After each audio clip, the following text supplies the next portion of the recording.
Commencée le 6 février, une formation pilote dans les métiers du tourisme se déroule sur 12 semaines. Proposée par l'organisme de formation pour adultes AFPA, la formation Réussir dans un métier du tourisme se terminera par un stage en entreprise de 2 semaines. Il y a 20 ans, on avait le temps d'embaucher les saisonniers au mois de juin pour faire juillet-août, faire la préparation. Maintenant, il n'y a plus. Ce que te disait ton patron, généralement, ils embauchent un jour ou deux avant le début de saison, faire un minimum de préparation. Et c'est comme ça partout. Donc, soit effectivement, vous êtes réactif, vous adaptez à ça sans le prendre pour vous, quoi, et se dire, on va faire ce qu'on peut avec ce qu'on a. D'abord, une enquête de terrain sous la forme d'une course au trésor pour découvrir les différents secteurs et faire les premières rencontres. Ensuite, l'organisation d'un Brest Road Trip, une excursion touristique par les participants du Morbihan qui feront visiter les richesses du pays d'Auray aux participants des Côtes d'Armor. À leur tour, les participants des Côtes d'Armor accueilleront sur le même principe les stagiaires morbihanais. Ce Brest Road Trip en mode formation-action offre l'occasion aux stagiaires d'apprendre en format réel tout en développant les interactions entre territoires. Donc on s'est appuyé sur le road trip en fait tout le long de la formation. Dès le début, on leur a présenté comme étant l'objectif un petit peu final, c'est de proposer une journée d'animation.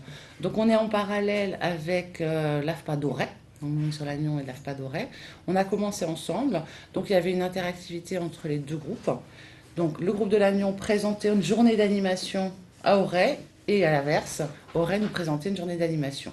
Donc le groupe de l'Agnon a choisi lui-même la destination où il voulait les amener, avec une démarche bien précise derrière. Ils ont contacté les partenaires, les prestataires transport, etc., budgété tout ça, et ont organisé en live. Ils ont animé cette journée-là.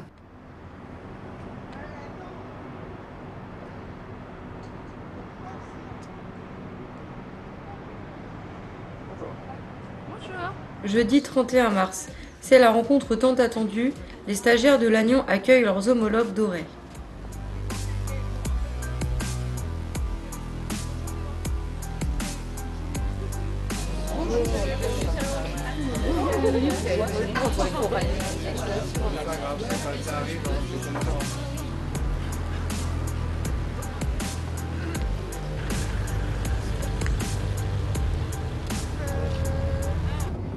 Et donc la nôtre, elle était inaugurée en 1962 avec Charles de Gaulle. Société des télécoms, c'est l'Euratom, l'antenne, fameuse antenne, un satellite qui a permis de recevoir des ondes de télévision. Et comme ça, les téléspectateurs ils pouvaient voir comment les Américains marchaient sur la Lune. Alors,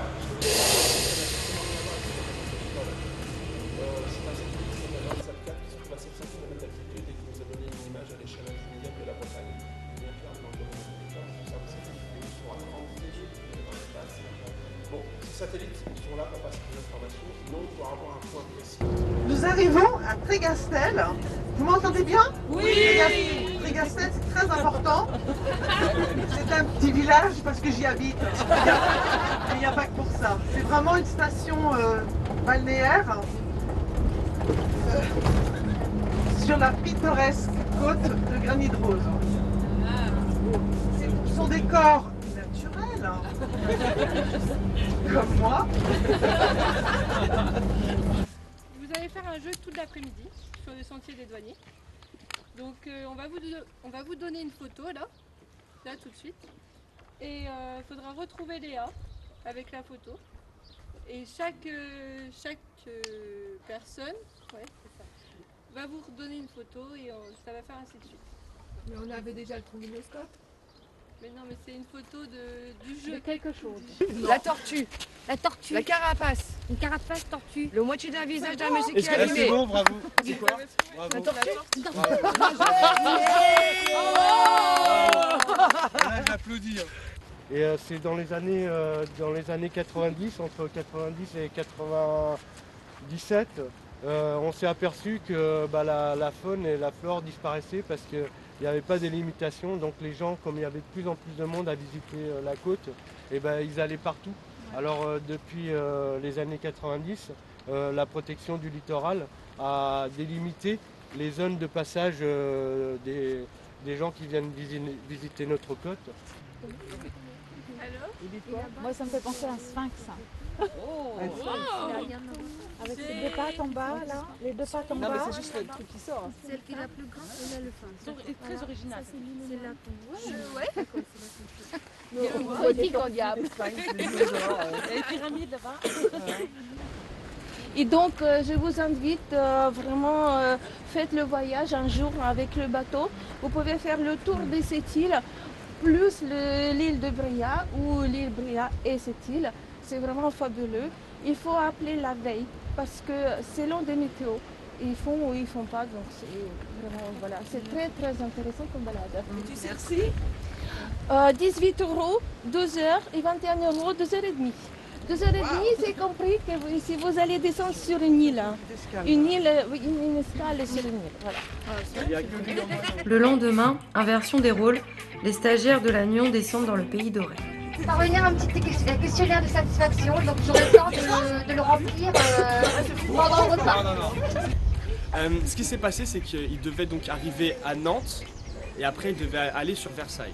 Sauf que son bateau s'est perdu en route à cause de l'eau, à cause du vent, à cause de tout. Et donc il a fini par atterrir sur les îles bretonnes. Et là, Benjamin Franklin, lui, il voulait vraiment atterrir. Donc là, ce qu'il s'est dit, c'est que Nantes ou pas, c'est pas le problème. On va sur la terre ferme. Donc il est arrivé à Auray vraiment par hasard. Il a débarqué sur ce quai ici en 1776, vraiment par hasard. Donc là, lui, la première chose qu'il s'est dit en arrivant ici, c'est qu'il trouvait que les Bretons ressemblaient aux Anglais, mais en un peu moins bien. C'était la première impression qu'il a eue. Mais après, une fois qu'il est arrivé à Auray, il a vraiment été très bien accueilli. Les gens savaient qui il était. Quand il s'est présenté, les gens savaient qui il était. Et donc, à partir de ce moment-là, il a passé une nuit ici à Auray. Et donc, la légende dit que finalement, c'est la première fois qu'un homme politique américain a posé le pied en France. C'était à Auray. Donc, elle a décidé de laisser la vie sauve à l'hermine. Et c'est de là d'où est venue la devise de la Bretagne, je ne sais pas si vous la connaissez, plutôt la mort que la souillure. Parce que l'hermine n'a pas voulu souiller son pelage blanc, elle préférait mourir que de se salir. Voilà, donc c'est une petite légende en fait qui est racontée pour l'origine de l'hermine. Alors, au niveau géographique, le Morbihan est boisé sur 1/6 de sa surface. Les forêts se regroupant plutôt vers l'est. On les retrouve à Pimpon, on les retrouve à Lanoué et on les retrouve dans les landes de l'Envaux. Donc à l'époque du néolithique, durant le début du néolithique, l'homme construisait beaucoup à l'aide d'éléments organiques tels que le bois.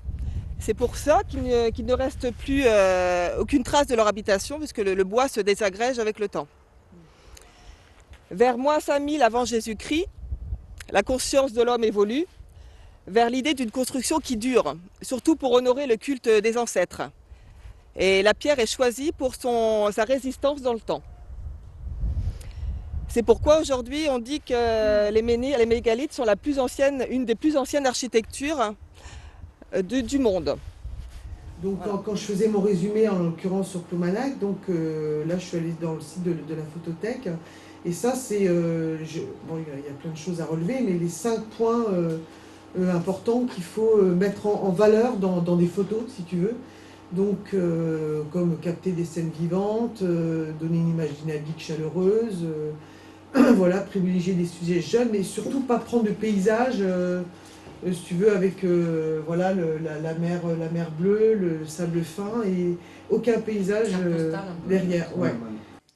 À l'issue de la formation et du Braise Road Trip, les stagiaires partiront en entreprise pendant les vacances de Pâques, stages qui seront suivis d'un job dating afin de faire naître d'autres rencontres et ainsi faciliter le recrutement saisonnier.